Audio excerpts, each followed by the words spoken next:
દરેક ભૂખ્યા છે સ્નેહના.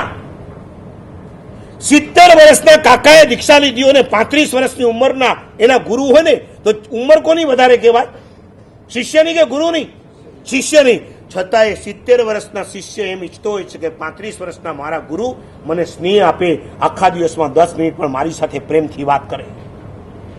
ઘરમાં દીકરો અને દીકરાના દીકરાને મૂકીને આવેલો બાપ દીક્ષા લીધા પછી પોતાના ગુરુને પોતાના બાપ તરીકે સ્વીકારી લીધા અને પછી આખા દિવસમાં 10 મિનિટ માટે એના ગુરુ જો એની સાથે વાત ન કરે ને, તો એ 70 વર્ષના શિષ્યને પણ એમ થાય છે કે અહીંયા મારું કોઈ નથી.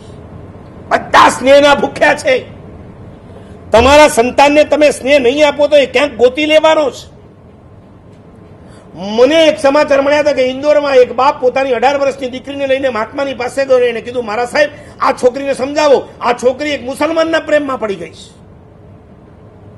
અને મારા સાહેબે છોકરીને સમજાવવા જાય પહેલા છોકરીએ મારા સાહેબે કીધું, મહારાજજી આપ બીચ में मत पड़ना, पहले मेरी बात सुन लो. 18 વર્ષની છોકરી એક શાસન પ્રભાવક આચાર્યની સામે જે રીતના બોલ્ડ રીતે બોલતી હતી ને, આપણને એમ થઈ જાય કે આ છોકરી કેટલી સમજદાર છે. એટલો સમજદાર એનો બાપ નથી. એને કીધું, महाराज जी पहले मेरी बात सुन लीजिए, बीच में हम बाद में हमारे इस प्रसंग के अंदर आप पढ़ना. મારા સાહેબે કીધું, બોલ ક્યાં હે? इंदौर में बनेली घटना तुमने कहूं. और आ छोकरी कीधु कि महाराज साहब ये मेरा बाप नहीं है. मैं जब 2-2.5 साल की थी तब मेरी मां मर गई. आज 16 साल हो चुके मेरी मां परलोक जाने के, और 16 साल में इस बाप ने कभी मुझे अपनी गोद में नहीं बिठाई. मैं 2.5 साल की और आज मुझे 18 साल हुए. इस 16.5 साल में कभी इस बाप ने मुझे अपनी गोद में बिठा के प्रेम से 2 बात नहीं की. सिर्फ पैसे के पीछे पड़े रहा.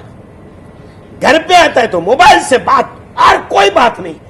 मैं क्या खाती हूं, मैं क्या पीती हूं, मैं क्या पढ़ती हूं, मैं कहां जाती हूं, मैं कब आती हूं, मैं कब सोती हूं, कभी इसने मुझे नहीं पूछा.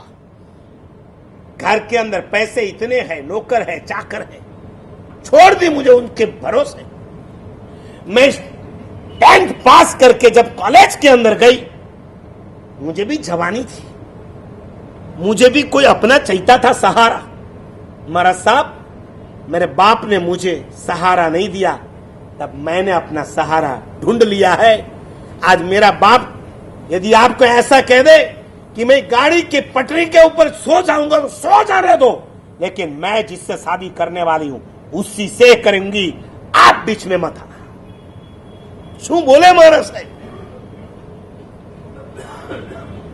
સંપત્તિનો વારસો નથી આપવાનો, સ્નેહનો વારસો આપવાનો છે.